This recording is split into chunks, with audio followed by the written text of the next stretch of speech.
Once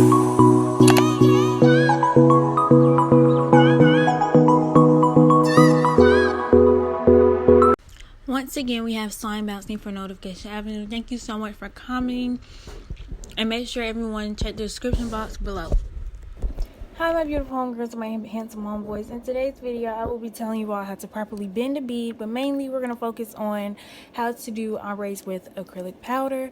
My favorite ombre is the baby boomer, so that's the two colors I'm going to be working with today, the white and the dark pink from the Model 1's collection. And we're just going to be working on the thumb. And that little noise y'all hear in the background, that's my filter. Oh wow, that's my filter. And I already put the tip on, blended it in and shaped it a little bit with the e-file. And so we're going to start with white. So I find that 2 bead and 3 bead method, of course, are the best to work with when it comes to these they're the best to work with when it comes to doing any type of blending, right? Because how are you going to blend with the 1 bead method? And then they're also the best to work with when it comes to ombres. That's the word I was looking for. So I actually want to get a pretty big bead because I'm going to go from the whole free edge down. And of course, you know, I have the longer nails on. So after I place that bead, I'm just going to drag it down. And of course, I'm pointing the nail down so that way, you know, the self level in the liquid does its job for me. I'm going to go ahead and push that up.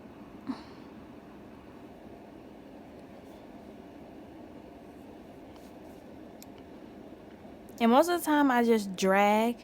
Sometimes I drag on the side. That's what I do most of the time, not from the thingy thing. And I just let gravity does its thing.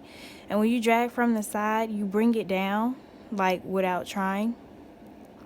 So that's what I just do most of the time. It's quick and it does all the work for you.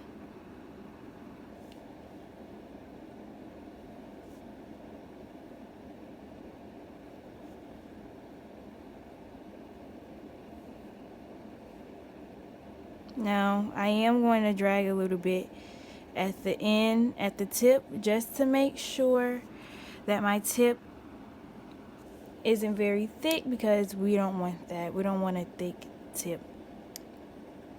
Okay, so I'm kind of just waiting. I have an odorless monomer, so it takes about 2 minutes or a minute and a half to fully cure. So I'm just waiting a little bit for that to fully cure so I can go in again. And basically I'm just going to make it opaque, and I'm going to go a little bit above.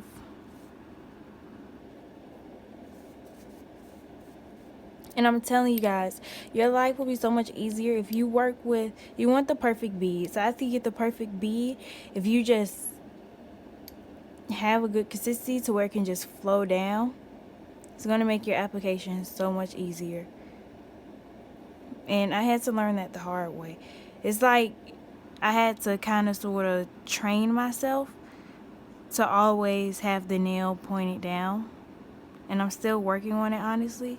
But every single time I do point the nail down, it's just a much better application.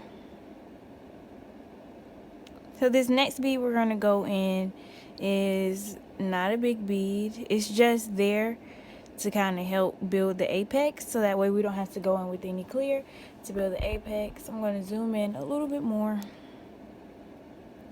And of course, I'm still holding it down. And this one, I am going to slightly drag,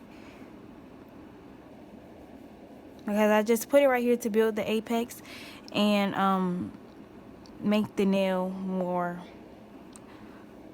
opaque. And I'm also going to kind of drag it up a little bit.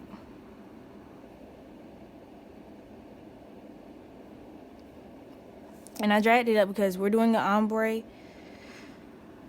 So you're going to want it to blend. Here's a tip about blending. When you blend the nail, blend the beads, you are going to make your life so hard if you try and blend with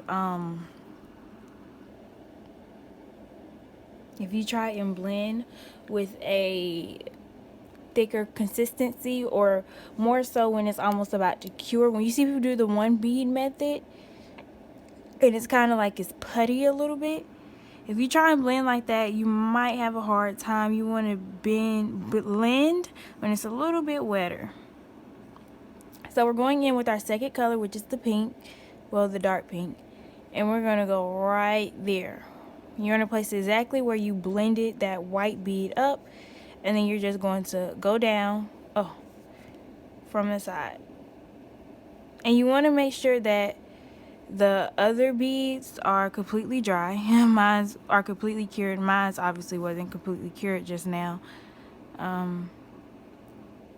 But yeah, depending on that just depends on your monomer. So I'm going to wait a little bit because I want this stuff to be completely like cured. And it's literally something in the morning. It's like almost 9 o'clock, and my first class is at 9:10. So trying to get this video done for y'all. But yeah. And this bead, I don't do one huge cuticle bead. I do one bead before the cuticle and then I do the cuticle bead. And the first bead is more so to blend, but I usually go in with 3 beads of the second color. So here I'm going to go in with a really small bead. This is the cuticle bead, and this bead is going to be one of my driest beads because I want to be able to completely 100% manipulate this bead.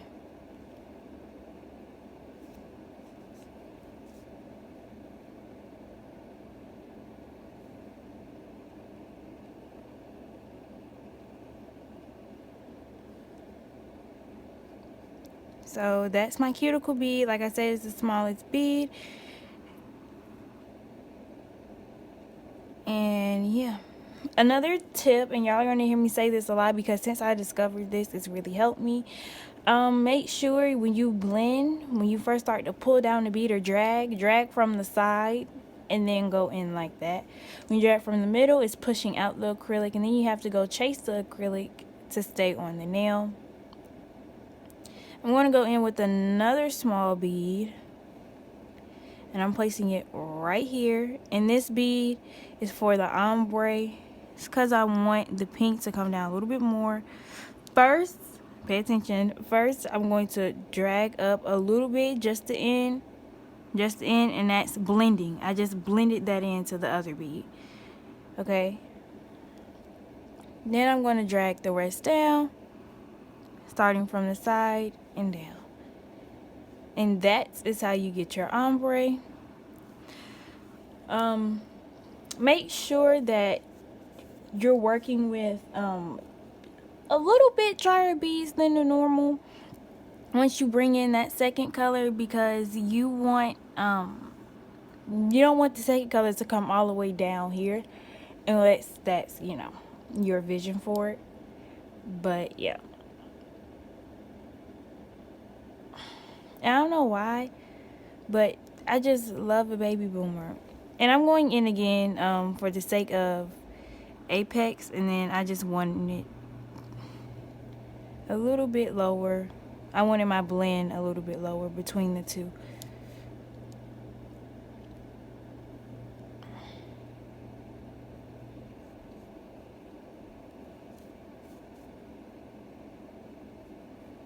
And blending is very, very light beads.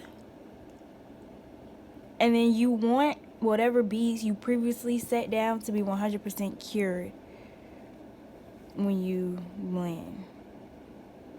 And it's, oh my god, it's very, very light feathering. And you kind of have to play with it and see what the right consistency is, because you want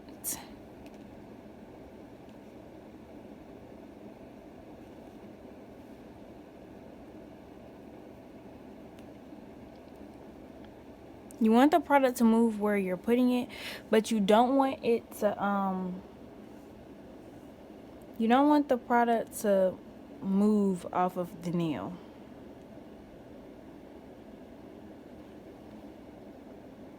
And I don't know why, but my ombre always does this. I always have to go in on this side and add more.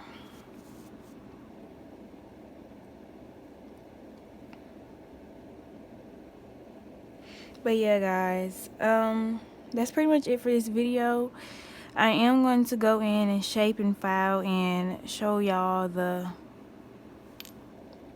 full effect that we created. Oh, and make sure you encapsulate with clear. You do the encapsulation is simply an encapsulation, because you don't have any huge 3D objects. You know, you don't need to go in and like put a whole bunch of encapsulation, because you're literally just encapsulating it enough to where you can do some light filing and then go on with your day. So let me show y'all about how much you need to encapsulate. And again, I'm using Model 1's transparent clear. They say I used a lot of this. I don't remember using a lot of this.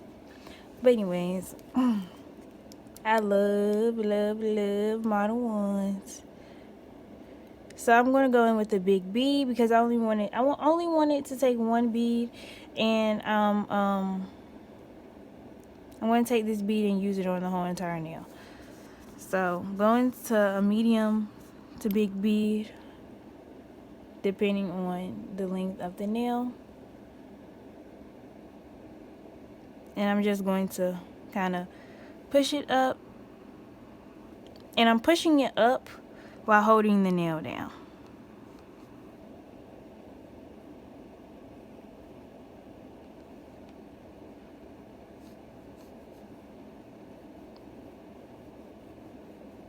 And in this one, you can pretty much drag it. Okay, so that was my alarm saying it's 9 o'clock.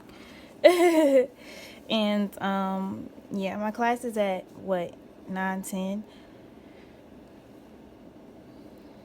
So I'm going to finish this up. And also here, this is where you go in and fix anything. So I see it's a little unproportional here. So I'm going to blend up first, very, very lightly. And then I'm going to wipe the sides, and it automatically comes down when I wipe the sides. Be careful when you wipe the sides, because sometimes your brush can get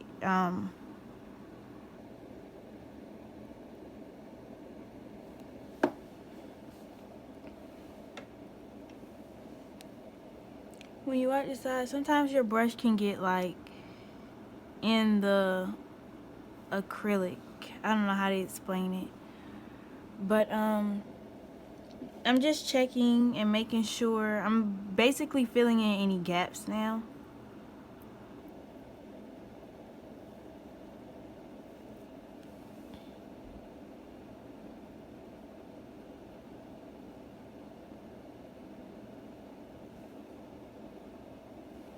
And the first thing I do when filling in these gaps is blend it up.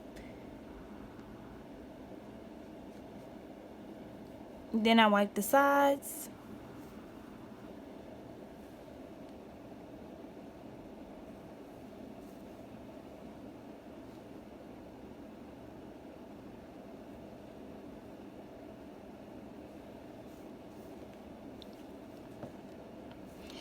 And yeah, it's like, I don't know why, but it's always like this little dip right here.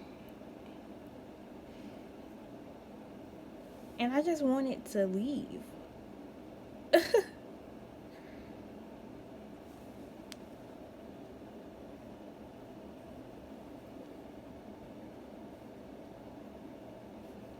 But like I said, you don't need a lot of acrylic.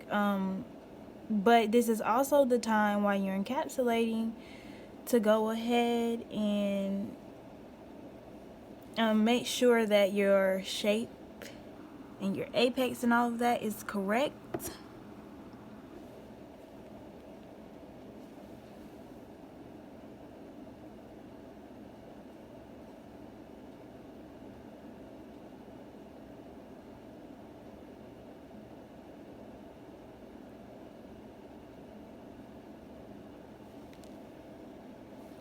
And yes, so once I got all of that,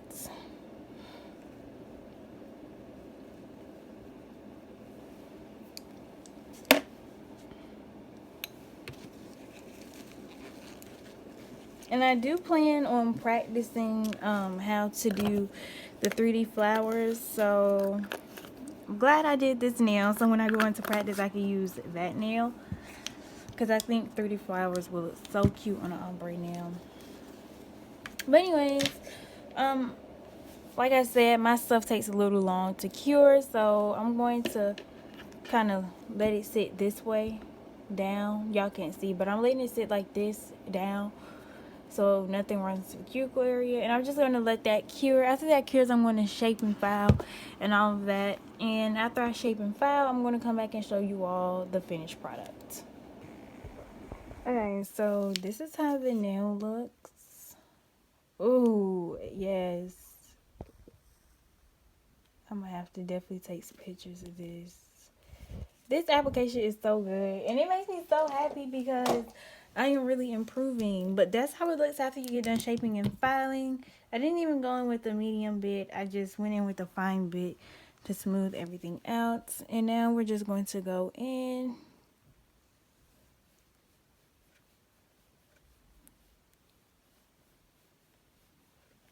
I don't know what Model 1s put in their top coat, but this top coat is something serious.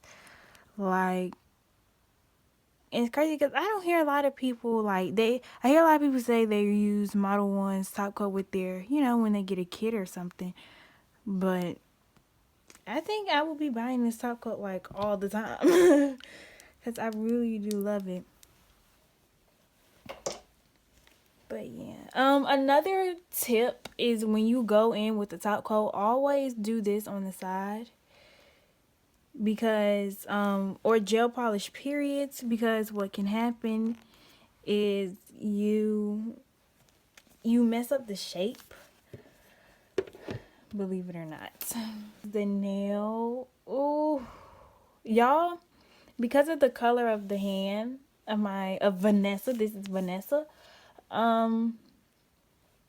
you probably can't see the ombre that well, but this ombre looks really good, and you're going to be seeing this ombre again because the next nail design I do will be whites and ombre with bling bling bling bling bling. But I really want y'all to see it, like this application.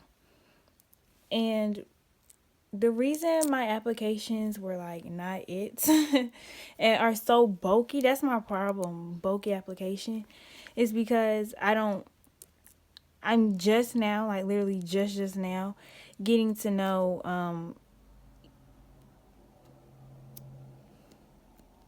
sorry, I'm trying to fix the hand. But I'm just now getting to know like that, you need an apex, and as long as your apex, which turn the nail to the side, my apex is right here.